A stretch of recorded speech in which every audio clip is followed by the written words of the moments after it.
آدمی ہے، بھاری آدمی ہے علم کی دنیا میں. انہوں نے ایک واقعہ نقل کیا ہے، وہ بتانے لگا. علامہ عتبی رحمۃ اللہ علیہ قبر پر بیٹھے تھے. یہ پہلی صدی کا ایک واقعہ لگتا ہے کہ کوئی وہ رکاوٹ نہیں تھی اور کچھ پڑھ رہے تھے تو ایک بدو آیا.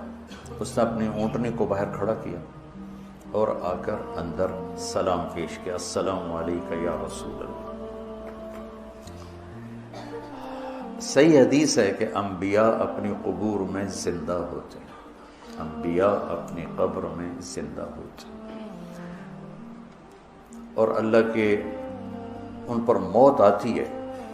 موت ہر نبی رسول پر آتی ہے، موت سے پاک صرف اللہ ہے.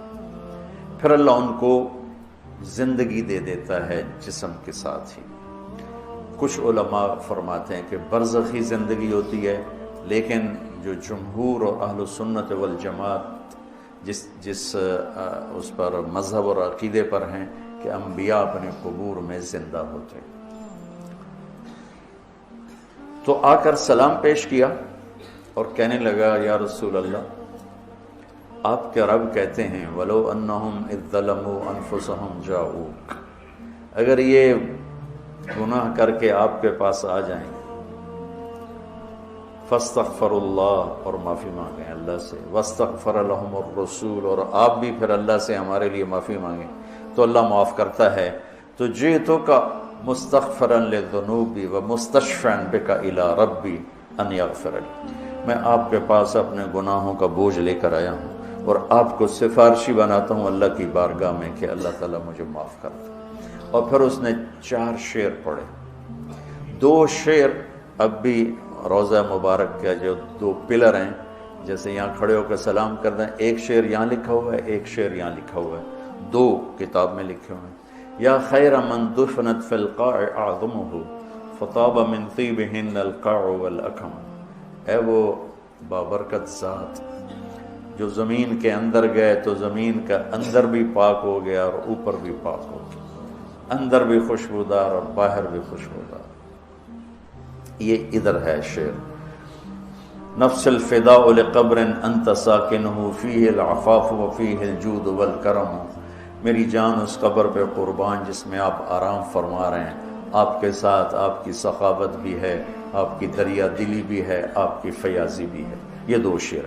اگلے 2، انت الشفیع الذی ترجى شفاعتہ علی الصراط اذا ما زلت القدم، آپ ہی وہ شفیع مذنبین ہیں کہ پل صراط پار ہوگا آپ کی سفارش اور شفاعت سے، عملوں سے نہیں، آپ کی شفاعت سے پل صراط پار ہوگا. وصاحباک لا انساہما ابدا، اور میں آپ کے دونوں ساتھی ابو بکر عمر کو بھی کبھی نہیں بھول سکتا. منی السلام علیکم ما جرى القلم، کیا شعر کہہ گیا اور کیا بات کر گیا. یا رسول اللہ، قیامت تک جب تک قلم چلتے رہیں میرا سلام آپ تینوں کو پہنچتا رہے. قلم تو کبھی رکتا نہیں، اور آج کل قلم بہت زیادہ چل رہا ہے، کمپیوٹر کتنا بڑا قلم وجود میں آ چکا ہے. تو کیا بات کر گیا، عرب کی فصاحت کا میرا سلام پہنچے آپ تینوں کو جب تک قلم چلتا رہے. اور پھر وہ روتا ہوا باہر نکل گیا. علامات بھی کو ایک دم نیند آ گئی، بیٹھ تو خواب میں اللہ کے نبی کا دیدار ہوا. کہا عتبی، جاؤ اس بدو کو خوشخبری دے دو کہ تیری فریادیں پہنچیں اور تیری بخشش ہوگی. ہمارے نبی کے معجزات میں ایک معجزہ ہے کہ آپ کی قبر موجود مشہود، باقی جتنے انبیاء ہیں ان کی قبریں یقینی نہیں ہیں. ابراہیم علیہ السلام کی قبر موجود ہے اور کئی انبیاء کی قبریں عراق میں، فلسطین میں، لیکن یقین سے نہیں کہہ سکتے کہ واقعی یہ ہیں. صرف ہمارے حبیب پاک ہیں جن کی قبر مبارک یقین کے ساتھ ہے، اور آپ کا فیض آپ کے جانے کے بعد بھی دنیا میں چل رہا ہے، جاری اور ساری ہے. اب یا رسول اللہ ایک اس معنی میں کہا جا سکتا ہے جیسے کہ اقبال جو ہے خطاب کر رہا ہے ہمالیہ سے، اے ہمالیہ فصیل کشور ہندوستان، تو کیا ہمالیہ زندہ ہے؟ کیا ہمالیہ سن رہا ہے؟ کیا ہمالیہ تمہاری بات کا جواب دے گا؟ ایک استعارہ ہے، اس طرح کے استعارے میں ہمارے کچھ بہت سے جو نعت خواں اور جو بھی پرانے بزرگ بھی تھے انہوں نے بھی اس طرح سے انداز کر لیا ہے، خاصہ خاصان رسول وقت دعا ہے، امت پہ تیری آنکھیں جب، اب یہ استعاراتی انداز ہے، اس کو اس حوالے سے ہم شرک نہیں کہیں گے۔ ہاں اے یا رسول اللہ میری یہ مدد فرما دیجئے، یہ شرک ہے، یہ میں پہلے کہہ چکا ہوں، دوبارہ کہلوانے کی ضرورت کیا آپ کو محسوس ہوئی؟ وہ چاہے نبی ہو، رسول ہو، ولی ہو، کوئی ہو، ہاں غیب میں جو بھی ہے مدد اللہ سے مانگو، اللہ کسی ولی کے ذریعے پوری کرا دے، یہ بھی نوٹ کر لیجئے، کسی فرشتے کو بھیج دے کہ اس کی کار خراب ہوئی ہے ٹھیک کر دو جا کے، تو مجھے کیا اعتراض ہے؟ کیا یا رسول اللہ کہنے پر یہ پکار بالواسطہ حضور تک پہنچ جاتی ہے؟ یا رسول اللہ کہنے کے پیچھے کیا محرک ہے؟ ایک تو یہ ہے کہ ہم محبت کے ساتھ بعض اوقات مخاطبت کے صیغے استعمال کرتے ہیں، ہم کہتے ہیں کہ اے وطن کاش میں تجھ پر نثار ہو جاتا، ماں مر گئی ہوتی ہے، ہم کہتے ہیں کہ اے ماں کاش تو دیکھتی آج تیرا بیٹا کتنی بڑی کامیابی حاصل کر کے آیا ہے۔ یہ در حقیقت کوئی خطاب نہیں ہوتا جس میں بات پہنچانا یا پہنچنا پیش نظر ہوتا ہے، یہ تو اصل محبت اور التفات کا اسلوب ہے، دنیا کے ہر ادب میں اختیار کیا جاتا ہے۔ اسی اصول کے اوپر حالی جیسے شخص نے، جس سے زیادہ بڑا معاہد شاعروں میں شاید ہی کوئی ہو، یہ کہا کہ اے خاصہ خاصان رسول وقت دعا ہے، امت پہ تیری آ کے جب وقت پڑا ہے۔ اسی اصول پر اقبال نے کہا نگاہ ہے یا رسول اللہ نگاہ ہے، اس پہ کوئی اعتراض نہیں۔ مسجد میں یا رسول اللہ کہنا بھی مسجد کو خراب کرنا ہے۔ ہم نہ رسول اللہ کی عبادت کرتے ہیں، ہم نہ غوث پاک کی عبادت کرتے ہیں، نہ داتا صاحب کی عبادت کرتے ہیں، کسی ولی اللہ کی، کسی نبی اللہ کی ہم عبادت نہیں کرتے، اور مسجدوں میں ان کو پکارنا، ان کا ذکر کرنا مسجدوں کو خراب کرنا نہیں ہے، بلکہ نبی اکرم شفیع معظم صلی اللہ علیہ وسلم آپ کے فرامین کے مطابق اگر ہم بات دیکھیں تو جب ہم نماز پڑھتے ہیں تو کہتے ہیں سبحانک اللہم و بحمدک، اے اللہ تو پاک ہے، اے اللہ و تبارک اسمک، بلند ہے تیرا نام، برکت والا ہے تیرا نام، و تعالی جدک، اور بلند ہے تیری ذات۔ سبحانکا میں، تبارکا میں، جدکا میں، ان تینوں جملوں میں جو لفظ کاف استعمال ہوا ہے نا، وہ کاف خطاب کا ہے۔ وہ کس کا ہے؟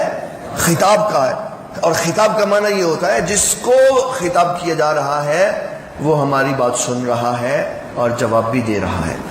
خطاب اس کو کیا جاتا ہے جو موجود ہوتا ہے، جو موجود ہوتا ہے۔ پھر ہم کہتے ہیں الحمدللہ رب العالمین الرحمن الرحیم مالک یوم الدین، ایاک نعبد، ایاک، یہاں بھی کاف خطاب کا ہے، اے اللہ ہم تیری ہی عبادت کرتے ہیں، و ایاک نستعین، اے اللہ ہم تجھی سے مدد مانگتے ہیں۔ پھر پڑھتے ہیں دعائے قنوت، اللہم انا نستعینک، کاف خطاب، ونستغفرک، کاف خطاب، ونؤمن بک، کاف خطاب، ونتوکل علیک، کاف خطاب، ونثنی علیک الخیر، کاف خطاب، وَنَشْكُرُكَ وَلَا نَكْفُرُكَ۔ یہ سارے جملے جو ہیں یہ خطاب کے ہیں جو ہم اللہ کے لیے پکار رہے ہیں۔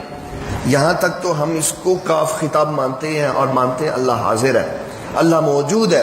اور جب باری آتی ہے التحیات للہ والصلوات والطیبات السلام علیکہ، السلام علیکہ، اے محبوب صلی اللہ علیہ وسلم آپ پر سلام ہو، تو یہ کاف بھی خطاب کا ہے کہ حضور صلی اللہ علیہ وسلم آپ ہمارا سلام سن بھی رہے ہیں، جواب دے بھی رہے ہیں۔ تو نماز کے اندر ہی مسجد کے اندر بیٹھے بیٹھے ہم نے حضور کو پکارا، حضور کو سلام بھی کیا، تو پھر اس کو نکال دو نا نماز سے۔